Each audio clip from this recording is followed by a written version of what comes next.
Season 2 is here! Merci beaucoup tout le monde de nous suivre et continuer s'il vous plaît. Shirley? Oui. Es-tu prête? Oui, je suis prête parce que les autres sont prêts. Bye! On commence ça? Oui. Bon. Bienvenue à True Colors tout le monde, encore une autre fois. Si vous aimez qu'est-ce qu'on fait, puis ce genre de contenu-là, on veut parler des tabous, puis on veut surtout aider à d'autres mondes. On veut faire du bien dans le monde, c'est notre façon de le faire. Puis, likez, puis aimez, puis partagez, puis vous pouvez aussi vous abonner à notre page YouTube. On met tout le temps un lien à chaque vidéo. Fait que, merci beaucoup. Aujourd'hui, cette semaine, à True Colors, on a une belle Roxane Roy. Roxane, moi, je l'ai connue aux Shoppers. Tu venais étudier ou c'est quoi? Tu venais étudier à c'est demain que je t'ai connue. Ouais, c'est ça, j'étais aux études. Aux études. À l'UMCA? Oui. Puis c'est ça, elle venait jaser, puis elle arrêtait aux cosmétiques à me parler. Mais à un moment donné, elle a eu, gros shot qu'on vient de finir avec deuil périnatal, elle a fait une fausse couche. C'est de même qu'on a commencé à parler, puis vous savez comment j'ai de la jasette, hein, aux Shoppers. Elle t'a pas demandé une question. Fait que c'est ça que c'est notre belle Roxane. Notre sujet, c'est l'agression sexuelle, puis ça lui est arrivé. Puis est-il pour nous raconter son histoire à elle. Puis juste avant qu'on ait lâche l'os là-dessus, la belle Roxane, je voudrais prendre un moment pour la remercier de son courage, de son ouverture, puis d'être là pour un sujet qui mérite d'être exposé. Absolument. Fais-nous le silence. Ouais. Ça, j'ai mis un lipstick bright parce que faut parler. Oui. Yep. Fait qu'on te lâche là, ma belle. Présente-toi. Qui es-tu? C'est ça. Je m'appelle Roxane Roy. J'ai 26 ans aujourd'hui. Pas aujourd'hui. On n'a pas encore tout fait de mieux. Pas aujourd'hui, mais. Cette année. Puis c'est ça, 20 ans passés, j'ai été victime d'agression sexuelle de la part d'une personne de mon entourage. Puis j'ai décidé de briser le silence puis de me battre pour toutes les femmes qui n'ont pas le courage de se battre, ou même les hommes, parce que ça arrive pas juste aux femmes, ça arrive aussi aux hommes. Aux enfants et tout. Aux enfants. Parce que tu avais 6 ans puis 10 ans quand c'est arrivé. Puis aujourd'hui, en étant adulte, je me dis, j'ai des petites nièces en arrière de moi, j'ai un filleul qui vient de venir au monde, puis je me dis, si un jour ça leur arrive, on ne souhaite pas ça à personne, mais si jamais que ça viendrait à leur arriver, j'aimerais qu'il y ait plus d'outils, qu'il y ait plus de services qui sont offerts à eux autres, parce que moi, j'ai eu de la misère à me battre au travers de tout ça. Il y a eu plusieurs failles dans mon dossier. C'est pour ça aujourd'hui que ma mission, c'est de faire des conférences, puis de parler aux gens de mon histoire pour justement aider, puis briser le silence, puis de dire que c'est correct d'avoir peur, puis c'est correct de ne pas vouloir aller tout de suite en parler, mais c'est aussi correct d'aller en parler. Puis oui, c'est dur, oui, tu passes par toute la gamme d'émotions. Il y a une des avocates que j'ai eue une fois qui m'a dit, Roxane, ça va être pareil comme un roller coaster. Tu vas avoir toutes les émotions possibles du monde, puis je la croyais pas au début, mais quand ce que tu arrives dedans, oui, c'est vrai, tu les vis toutes les émotions, tu vis de la colère, tu vis de la tristesse, tu vis du bonheur, tu vis L'humiliation. Manipulation, tu vis tout ça.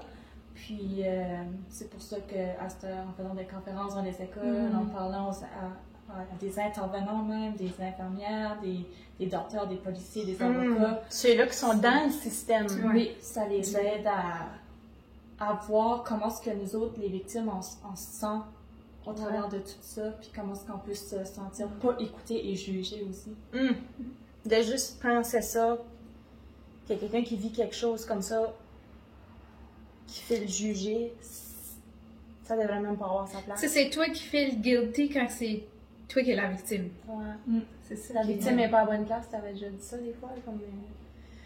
Ouf, OK. Ben écoute... On commence-tu quand elle était jeune? Ben, j'avais une question pour Okay. toi justement parce que tu disais que, tu sais, une de tes missions, c'est que tu as vécu par un système qui a eu des failles dedans, parce qu'il n'y a aucun système qui est parfait, même si tout le monde essaie de bien faire. Fait que les gens, s'ils veulent, mettons, te contacter pour faire des conférences dans les écoles, ils passent par ton Facebook ou... Par Facebook, par courriel, je pourrais vous donner les informations. On mettra les liens, ouais. parce que c'est vraiment... contacter. Parce que moi, qu'est-ce qui me frappe, c'est qu'on a eu une conversation, on a fait une téléconférence avec Roxane avant de faire l'émission. Une date. Ouais, un online date avec des jogging puis des couettes tout croche sur la tête, c'était vraiment cute.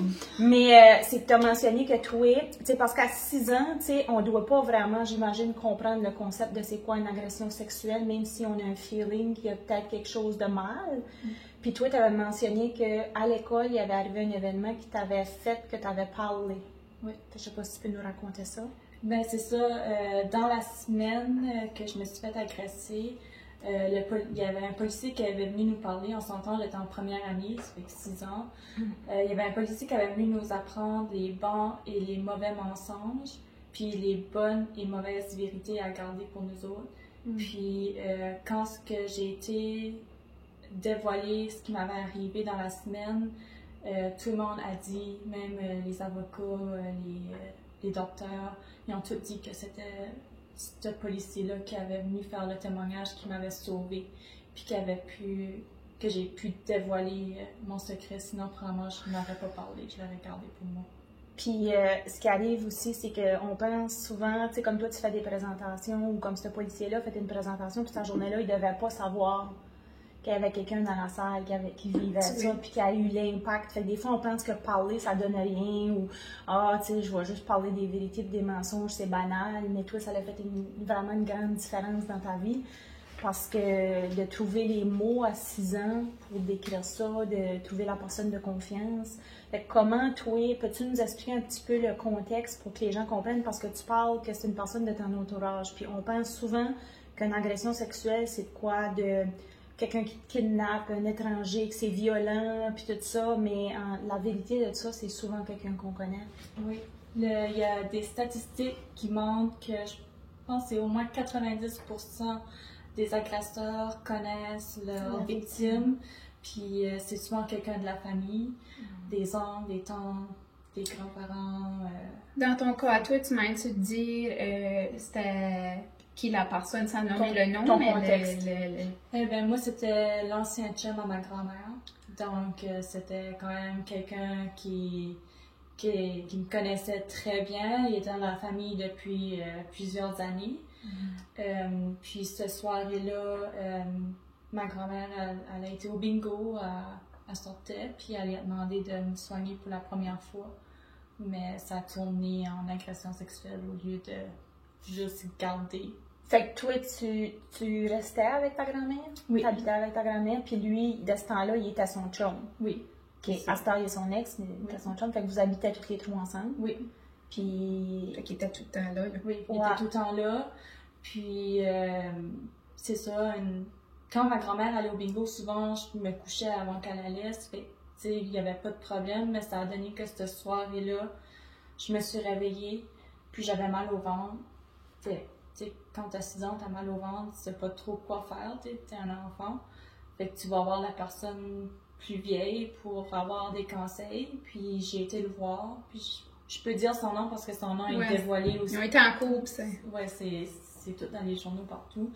Fait que je vais l'appeler par son prénom, nickname quand il donnait, là. Son vrai nom, c'est David, mais on l'a tout le temps appelé Dave, là. OK.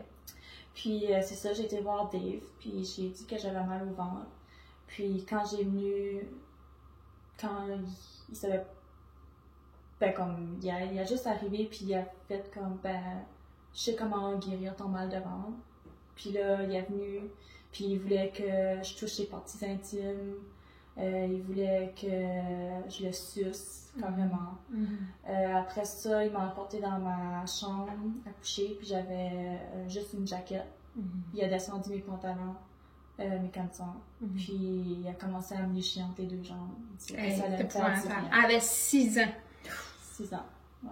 Puis toi, dans ce moment-là, tu savais, comme tu le Ah. savais parce que lui, parce que lui, dans le fond, il disait qu'elle allait guérir ton mal de ventre, fait que tu l'as comme laissé faire, même si toi, tu voulais pas comme y faire des attouchements, lui, tu pensais qu'elle allait t'aider. Ouais, mais comme, sur le comment moment, c'est ça, j'avais peur, comme, j'étais dans mon lit, puis comme, quand il a pu enfin sortir de ma chambre, je me suis juste cachée sous mes couvertes, puis comme, j'avais juste hâte que ma grand-mère elle arrive, puis que je sois plus tout seule avec lui, puis comme, juste essayer de m'endormir avec cette peur-là, qu'il revienne dans ma chambre, ou quoi que ce soit.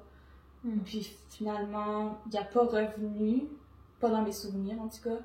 Puis j'ai réussi à m'endormir, mais le lendemain matin, c'était une autre histoire. Quand je me suis réveillée, je voulais plus être en contact avec lui, je voulais plus être là, je voulais plus être dans cette maison-là, mais il fallait que j'aille à l'école. Puis ma mère restait dans un autre village qui était plus loin, que je pouvais pas comme aller chez ma mère. Puis j'ai dit à ma grand-mère, j'ai dit, je vais aller chez maman, je veux pas aller à l'école comme j'allais chez maman. Puis ma grand-mère m'a dit, ben non, Roxane, tu sais, t'as de l'école. Puis moi, j'étais quelqu'un qui adorait aller à l'école, comme, tu me poussais pas pour aller à l'école, là. Mais cette journée-là, je voulais pas aller à l'école, puis je voulais juste aller voir ma mère, puis je pouvais pas, il fallait que j'attende à la fin de semaine. Puis ça a donné que lui s'est réveillé, entre-temps que j'aille à l'école. Puis je l'ai regardé, puis j'ai dit, toi, t'es un gros cochon. Quand ma grand-mère, elle comprenait pas pourquoi ce que je disais ça, tu sais, puis j'ai pas vraiment dit la raison du pourquoi que j'avais dit ça non plus. Ouais. Puis finalement, ça s'est passé de même, jusqu'à temps que j'ai été chez ma mère pendant la fin de semaine. Okay. Puis là, je me rappelle, ma mère jouait une game de Monopoly avec des amis, puis moi, j'étais dans le salon. Puis j'ai dit à ma mère, j'ai dit, maman, j'ai quelque chose à te dire, mais je sais pas si j'ai le droit de te le dire. J'ai comme un mauvais mensonge à te dire. Mauvaise vérité. Parce que je venais d'apprendre ça à l'école. Là, j'étais comme... Puis là, ma mère, elle a dit, si t'as quelque chose de pas correct, il faut que tu me le dises, tu sais, comme, je suis là pour te protéger. Puis c'est là que j'ai tout dévoilé, qu'est-ce qui m'avait arrivé, qu'est-ce qui m'avait fait. Puis à ce moment-là, tout de suite, ma mère a pris le téléphone, elle a appelé le 911, puis elle a raconté un peu ce que je venais de dire.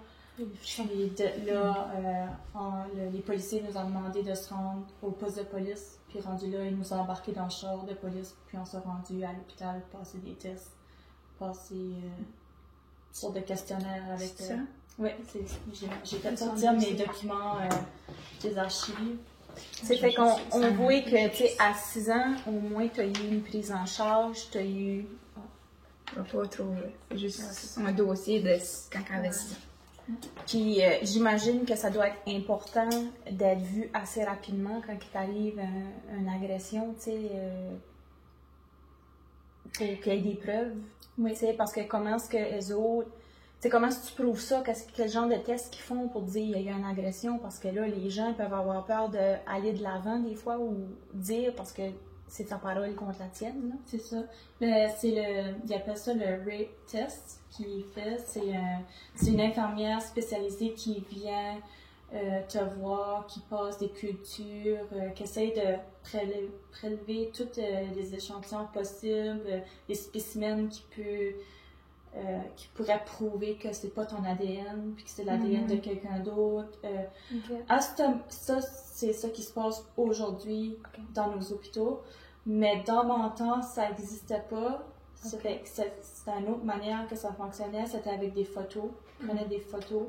Puis aussi, ça fonctionnait avec une lumière d'aile, je pense.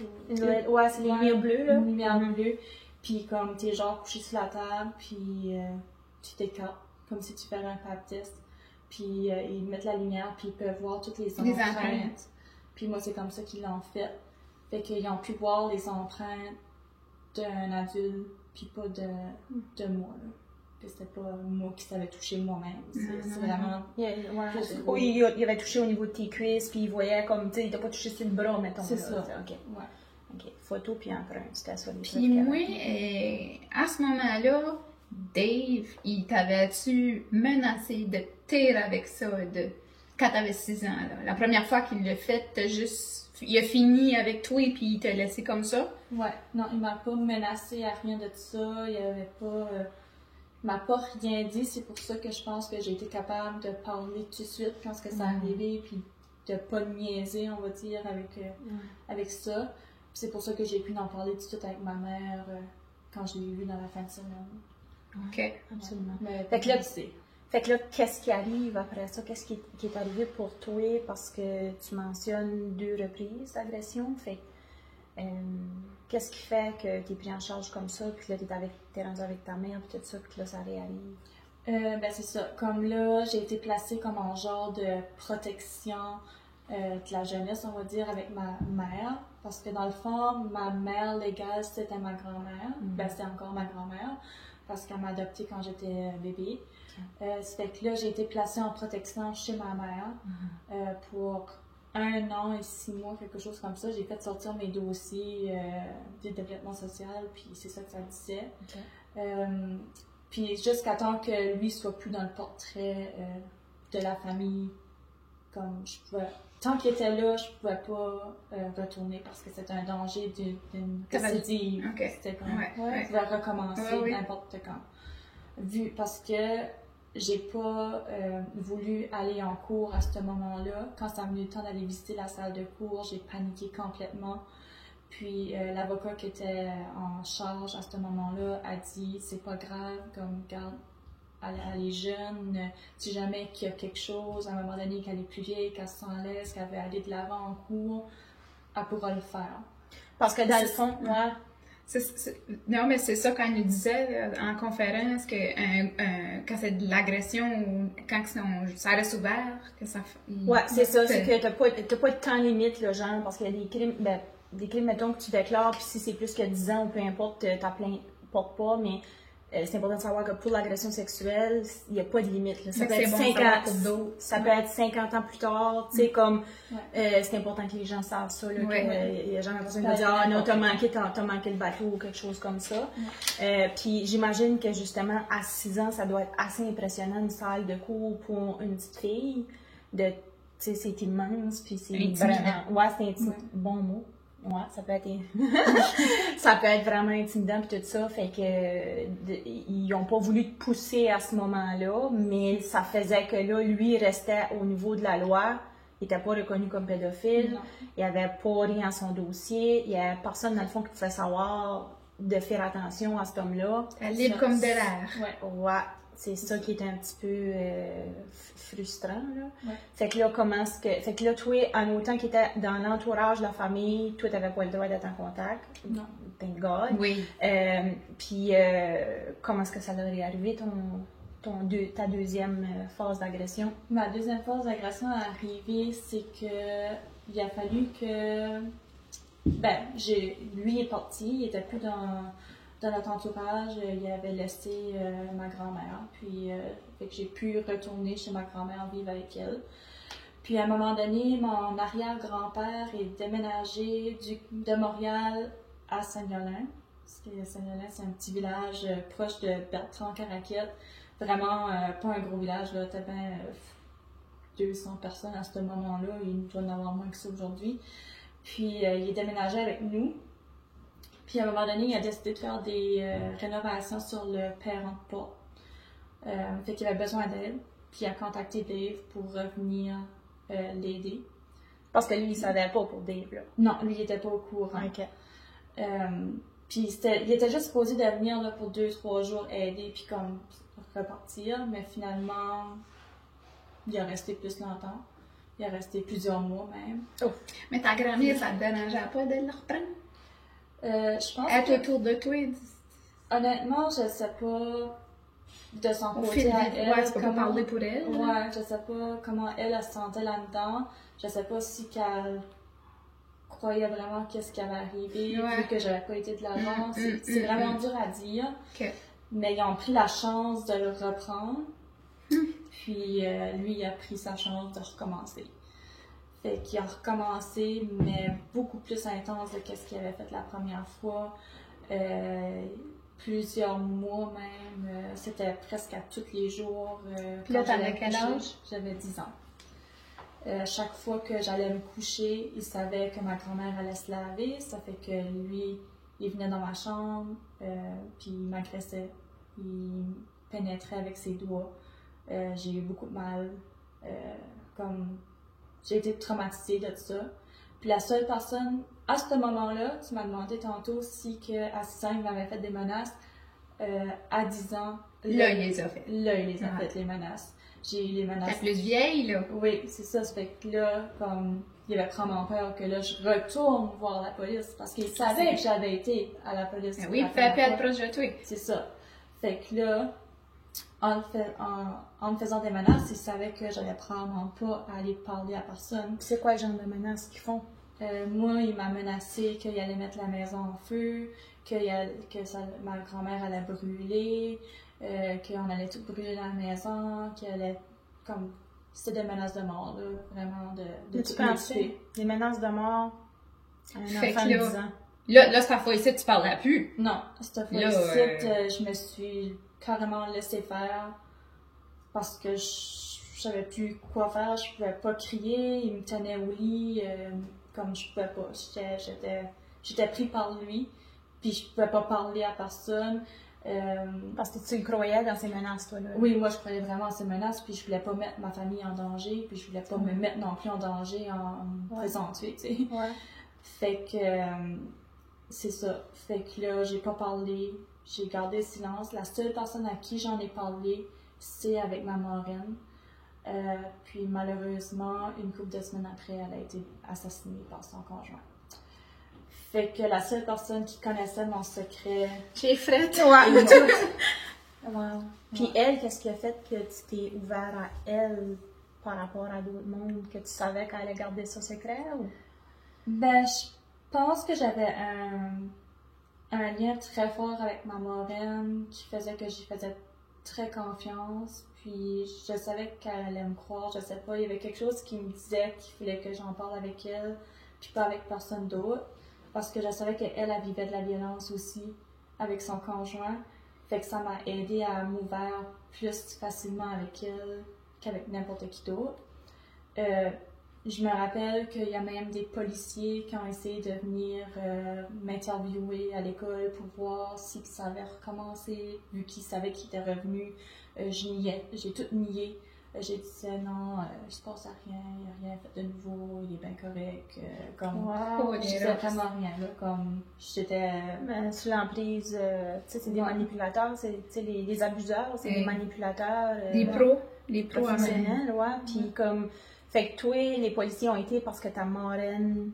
Non, ma marraine n'en avait pas parlé. C'était juste à cause qu'il était dans l'entourage. Ouais, il était revenu dans l'entourage, fait que les travailleurs sociaux voulaient faire sûr que ça recommençait pas toutes ces histoires, des histoires d'agression. Wow, fait que c'est pas comme un restraining order? Non. Oh my god! Ouais, c'est ça, je pensais à c'était, moi. Parce que, tu sais, tu penses... Moi, quand pas l'approcher. Ouais, quand tu t'as mentionné ça, qu'il n'y avait pas le droit d'être dans l'entourage, je pensais que c'était comme au nom de la loi. Ouais, moi tout. Pas à ce moment-là. C'est vraiment quand elle a juste procès que là, ça a été différent. OK. C'est pas très protecteur, ça, pour un manipulateur. Tu sais, il manipule souvent toute la famille. Tu sais, il appelle ça du grooming. OK? Tu groomes tes victimes, tu groomes souvent les parents. Puis, tu sais, en parlant juste comme ça, je viens juste de me rappeler une phrase qu'il m'avait dit quand il a recommencé à 10 ans. Je me rappelle qu'il m'a dit... Pourquoi t'as été parler quand t'avais 6 ans? Pourquoi t'as dit qu'est-ce que j'ai fait? Tu sais, je t'aime, là. C'est ça. Oui, puis ils peuvent être, c'est ça. L'amour, ils vivent ça en amour. Oui, puis souvent, ils peuvent être gentils avec toi en dehors des moments d'agression. Fait que là, ça doit être mélangeant pour une personne. C'est même mélangeant pour des adultes, parce qu'il y a des adultes qui se font abuser verbalement, physiquement, puis ils restent. Tu sais, fait que c'est juste pour dire qu'il y a imagine-toi, la confusion. Fait que là, un enfant, je veux dire. Puis ta marraine, elle vivait de la violence aussi. Puis, fait que ça doit être très difficile de non seulement être agressée. Elle était sous l'emprise de menaces. Fait qu'elle non plus, elle n'a pas été voir la police. Puis c'est malheureusement pour cette raison-là qu'elle s'est fait assassiner. Parce que peut-être qu'ils n'auraient pu la sauver si elle aurait été parler à la police, tu sais. Fait qu'on était toutes les deux dans le même genre de situation, sauf qu'elle, c'était de la violence physique, Ben, j'imagine psychologique puis aussi. là. psychologique. Puis moi, c'était de la violence psychologique et sexuelle. Fait comme, on était Vous avez vraiment la même la histoire, même histoire, un peu. ouais. Puis là, à 10 ans, Juste Non, pour, excuse. non, excuse-moi, c'est parce que c'est un moment qui m'atteint. là. oui. Là, je l'ai perdu. À C'est cause correct. de moi? Non, parle pas. C'est juste comme, j'imagine, t'es un enfant de 10 ans, tu vis de l'agression sexuelle, t'as une personne de confiance, puis elle meurt. Ouais. Comment parle de la violence, fait que tu dois avoir encore plus peur de parler. Ouais. Ouais. Ça doit juste solidifier, dire comme il y a vraiment un homme qui peut tuer. Oui, ça Un homme qui c'est supposément l'aime, qui est dans Qui est l'entourage. Bon point, Charles. Fait que là, ça te tente pas d'en parler. Non, vraiment pas. Puis là, c'est à ton tour. Non, mais là, c'est moi qui sais plus. Mais C'est parce que tu m'as fait réaliser que ta marraine, lui, en se faisant, ça prouvait son point à ton agresseur. là. Ouais. Qui sont Tu sais. capables de... Ben oui, c'est Ils un sont enfant. capables de tuer pareil. hein. C'est ça, oui. Mais tu sais pas jusqu'où ce que ça va. C'est tu sais, ça. Mais là, puis- moi, je voulais savoir, c'est sûr, ça est revenu. À 10 ans, ça a duré. Comment ça. Quand est-ce que tu as reparlé? C'est quoi l'élément déclencheur que ça. C'est que en 2009, ma grand-mère, elle a déménagé dans la région d'Edmundston, justement. Elle a rencontré son chum qu'elle avait quand elle était jeune, puis il restait dans la région. Fait lui, il était plus dans les alentours, Dave, là, il était plus dans les alentours, puis ma grand-mère était dans la région ici, ça fait qu'il y avait plus de danger qu'elle croise ou que moi je le croise parce que moi j'étais chez ma mère à ce moment-là, ça fait qu'ils savaient pas où qu'on était vraiment. Puis c'est là en 2009 que j'ai décidé de dévoiler qu'est-ce qu'il m'avait fait. Fait que 2 ans après. 2 ans Fait après. qu'il a fait ça Fait que 2 ans de t'avais- temps en cours. Avant que tu parles ou. À peu près 1 an là, que ça a duré. Ok. Ouais. Puis là, ils sont comme laissés, lui et ta grand-mère, genre. Ouais. Puis là, elle a décidé de déménager. Ouais. Fait que là, vu que tu savais il allait probablement pas venir à Edmundston mettre la maison en feu Non, ou la tuer c'est ça. ici, là, tu te sentais libre de parler. Parce que Ok. ça te gardait dans le fond de la tête, l'idée que tu devrais... D'où est-ce que ça vient, ça? L'idée que t'as dit, OK, mais j'ai une chance, je vais parler. Je pense que j'étais juste tannée de garder ce fardeau-là pour moi tout seul, puis de pas pouvoir en parler. Puis, tu sais, quand c'était à l'école, puis que tu vieillis, ben là, les sujets dans les cours de FPS, ça commence à être plus en parlant des agressions, puis, tu sais, ça a donné que j'avais rencontré un travailleur social à l'école, puis il m'avait demandé, tu sais, t'as-tu déjà été agressée? Puis j'avais dit oui, j'ai été agressée à 6 ans, mais pas de nouveau après. Puis ça m'a resté dans la tête, cette conversation-là avec ce travailleur social-là. Puis 2 jours après, j'ai parlé avec une de mes amies, puis je lui ai dit... J'ai compté des menteries au travailleur social, là. J'ai dit que ça ne m'avait pas arrivé, mais ça m'est arrivé. C'est juste que ça m'est arrivé 2 ans passés, puis j'en ai pas parlé. Puis tu pensais qu'il était comme trop tard? Ouais, je pensais qu'il était comme trop tard. Puis mon amie, elle m'a tout de suite emporté de nouveau voir le travailleur social. Puis comme là, c'est de là que ça a tout déboulé. Puis là, le travailleur social a appelé à la maison, chez ma mère. Puis sur le moment, ma mère ne voulait pas que je parle aux policiers. Il n'y avait plus personne qui voulait que je parle de tout ça. Encore. Même si c'était une nouvelle agression, mais de la même personne. Mais moi, j'ai décidé que non, c'est pas de même que ça allait fonctionner. J'allais continuer J'allais faire tout ce qui était dans mon possible d'aller en cours ou rencontrer. Parce que le premier avocat que j'avais rencontré avait dit que si jamais il arrivait quelque chose d'autre, que j'allais pouvoir en parler. Tu Puis sais, comme ça toutes arrivait les- une deuxième fois.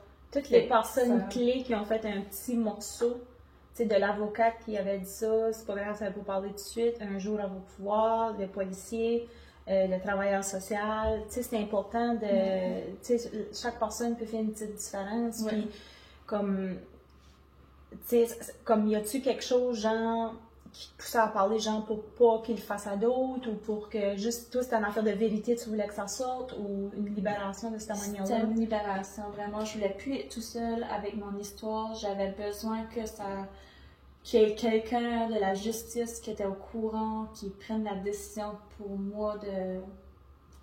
Qui entende mon histoire. J'avais besoin d'entendre mon histoire. Oui, dans le fond, aussi, j'imagine que, tu sais, les personnes de ton entourage, comme ta mère, ta grand-mère, tout ça, que ça sorte, mettons, que ça soit médiatisé probablement, ou que ça se connaisse, tu sais, eux autres aussi, comment est-ce qu'ils vont paraître là-dedans?